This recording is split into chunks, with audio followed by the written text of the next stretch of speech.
Ini buat someone yang kadang dia bilang gini, nggak ngeklik sih Ustadz, gitu. Suka bilang gitu tuh, nggak ngeklik Ustadz, belum dapat Ustadz, belum kerasa Ustadz, atau bukan tipe saya Ustadz, kan suka bilang gitu ya, bukan tipe.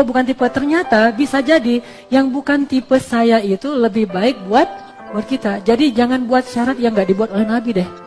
Syaratnya tuh harus kayak gini, tinggi sekian atau apa. Enggak usah gitu-gitu amat. Udah ada syarat yang dibuat Nabi kan 4 kan ya. Cantik itu artinya menarik. Kemudian apa?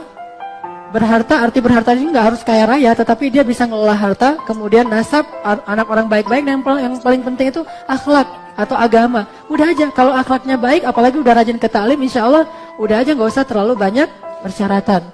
Yang ini bukan tipe saya, ini bukan tipe saya. Bisa jadi yang kamu tidak sukai dari mereka ternyata itu baik buat kamu. Coba buka nih Al-Quran surat An-Nisa. Baru kemarin kita baca di Qiyamul Lail. Ini Allah sendiri yang ngomong kayak gitu nih. Surat An-Nisa ayat 19.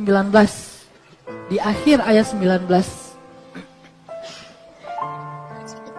Di akhir ayat 19.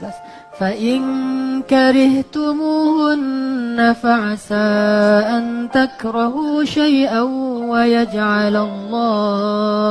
وَيَجْعَلَ اللَّهُ فِيهِ خَيْرًا كَثِيرًا. Kalau kalian tidak suka atau nggak ngeklik atau bukan tipe saya terhadap perempuan, maka bisa jadi yang kalian tidak suka itu akan Allah jadikan di dalamnya banyak sekali kebaikan. Yang ternyata yang bukan tipe saya itu ternyata justru itu yang paling banyak kebaikannya buat kita. Sehingga kalau yang bukan tipe saya tapi bukan karena dia berbuat dosa, bukan tipe saya secara fisik, bukan tipe saya secara style, bukan tipe saya secara gaulnya atau apa, maka ini tidak masalah. Bisa jadi itu yang akan menyempurnakan kita. Jadi jangan hanya mencari yang seperti tipe saya, karena tipe saya itu belum tentu baik. Wa asa an takrahu syai'an wa huwa khairul lakum wa asa an tuhibbu syai'an wa huwa syarrul lakum. Bisa jadi kalian benci sesuatu padahal itu baik buat kalian. Bisa jadi kalian mencintai sesuatu padahal itu buruk untuk kalian. Wallahu ya'lamu wa antum la ta'lamun. Allah lebih ngerti, kalian enggak ngerti. Udah aja. Kalau ada yang emang udah niat baik, pengen dinikahin, udah aja.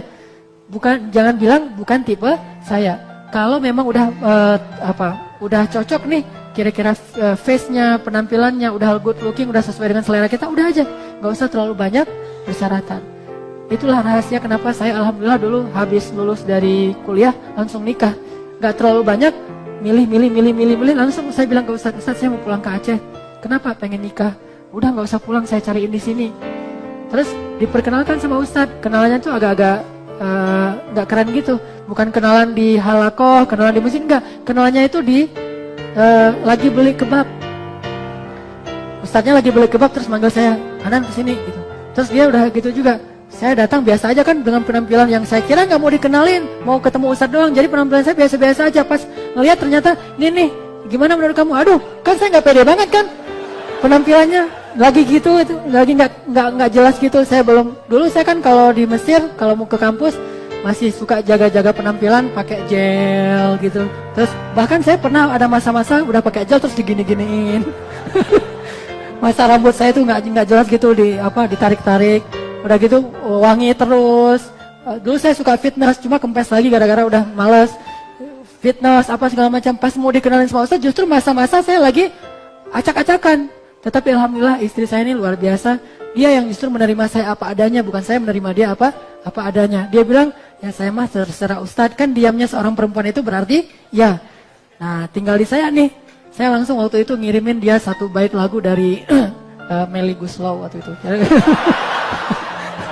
Akhirnya dia jatuh cinta. Udah kita nikah deh.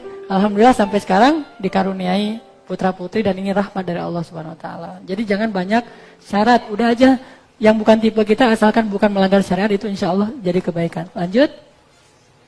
Poin berikutnya, ini buat ibu-ibu nih, ayah dan ibu. Mudahkan pernikahan, jangan dibuat susah. Mudahkan pernikahan, jangan dibuat susah. Apa kata Nabi tentang pernikahan yang paling baik? Pernikahan yang paling berkah itu kata Nabi adalah pernikahan yang mudah dan yang ringan maharnya. Sebaik-baik perempuan yang paling ringan maharnya. Jadi yang cewek minta mahar itu yang paling ringan. Coba balik ke yang paling atas, yang nomor 1. Jadi ringan, yang paling ringan maharnya nomor. Nah, ada KitKat, itu bisa jadi mahar tuh. Ya, coklat, wafer, ya, atau setangkai bunga, atau senjata mainan, itu juga bisa jadi mahar. Pokoknya apa aja deh. Kalau nggak ada apa-apa, sorbannya juga bukain aja, ketahuan tuh orangnya mana, gitu. Ada di sini. Pokoknya maharnya diringankan. Jadi ini benar banget mewakili apa yang kita bahas. Jadi bisa maharnya cuma KitKat doang. Ya, kamu punya apa? Aku cuma punya KitKat. Dah aku mah apa tuh gitu misalnya. Udah. Terima aja udah kalau kayak gitu. Yang penting niatnya baik gitu. Terus atau dia memberikan setangkai bunga dan durinya udah dibersihin sama dia, setangkai bunga mawar yang tak berduri dikasih sama kita. Itu terima aja, Masya Allah ya, dia niatnya tulus banget, bukan mau jadi pacar saya, tapi pengen jadi imam saya. Dengan takbir kita menerima Allahu Akbar gitu. Terima aja, seringan dengan mahar. Kalau nggak ada apapun, Al-Quran deh. Gimana Al-Quran? Hafalan. Kamu punya apa? Maaf ya, aku punyanya Al-Ikhlas. Ikhlas banget pokoknya gitu. Insya Allah kalau maharnya Al-Ikhlas, insya Allah pada punya ya. Dan itu ada hadisnya. Ada seorang laki-laki datang ke Rasul. Nih jomblonya sahabat nih, datang ke Rasul. Ya Rasul, saya pengen nikah. Miskin banget nih orang, cuma gak disebutkan namanya. Kata Rasulullah, ya sudah, coba kamu pulang ke rumah, carilah mahar yang kamu bisa berikan, walaupun cuma cincin besi. Pulang dia ke rumah, disuruh sama Nabi, dia pulang ke rumah, nyari-nyari di rumahnya. Terus balik lagi, ya Rasul, kata Rasul, gimana? Kamu dapat apa di rumah? Gak ada apa-apa di rumah saya Rasulullah untuk jadi mahar. Terus kamu punya apa? Gak ada apa-apa ya Rasul, cuma punya sehelai baju yang saya pakai sekarang ini. Hah? Kalau kamu kasih itu sebagai mahar, terus kamu pakai apa? Kan gak keren banget kan ya? Pernikahan bajunya mana? Saking gak punya apa-apa, cuma punya sehelai baju, itu luar biasa. Akhirnya Nabi bilang, ya udah, apakah kamu punya hafalan Al-Quran? Kata dia, ada ya Rasul, cuma gak disebut Al-Ikhlas. Mungkin dia hafal beberapa juz Al-Quran lah, keren lah ya. Masa Al-Ikhlas doang kan gak kurang menghargai perempuan. Berikan yang lebih banyak. Kalau saya dulu mahar saya, ini ikhtilaf memang secara fikih. Ada ulama mengatakan gak boleh, harus perhiasan. Tapi ada hadis yang kayak gitu. Dulu saya selain mahar cincin, saya maharnya surat At-Tahrim. Surat At-Tahrim itu salah satunya adalah ku anfusakum wa ahlikum naro. Hafalan surat At-Tahrim. Waktu itu saya belum hafal, langsung hafal cepet-cepetan. Udah setelah seminggu store ke ustaz saya, udah siap nikah nih. Udah langsung nikah dengan At-Tahrim dan satu perangkat buku fikih namanya Fiqhul Islam wa Adillatuh, karya Syekh Wahbah Zuhaili yang sudah meninggal, mudah-mudahan Allah merahmatinya. Nah ini buku ini masih ada di rumah saya, malah jarang dibuka karena zamannya juga mahar kan ya, nggak boleh dirusak-rusakin. Jadi saya bukanya itu yang software aja, yang Wahbah Zuhaili yang hard covernya, yang hard copy-nya ada di rumah. Ini maharnya. Jadi kata Nabi, apa yang kamu punya dari Al-Quran? Saya punya beberapa hafalan. Akhirnya kata Nabi, saya nikahkan kamu dengan fulan, si perempuannya, dengan apa yang kamu hafal dari Al-Quran.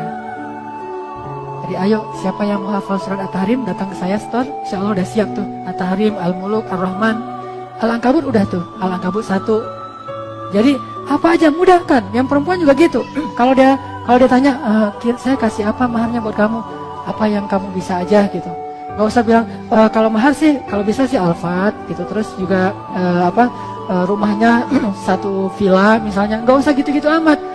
Walaupun nggak salah ya meminta mahar yang bagus, yang karena ini salah satu problem di Mesir itu, kenapa orang Mesir nikahnya kalau udah doktor usia 40 tahun, karena mahar perempuannya itu mahal-mahal. Harus punya villa, minimal apartemen, kemudian juga harus punya kendaraan, harus punya pekerjaan yang jelas. Nggak usah gitu-gitu amat.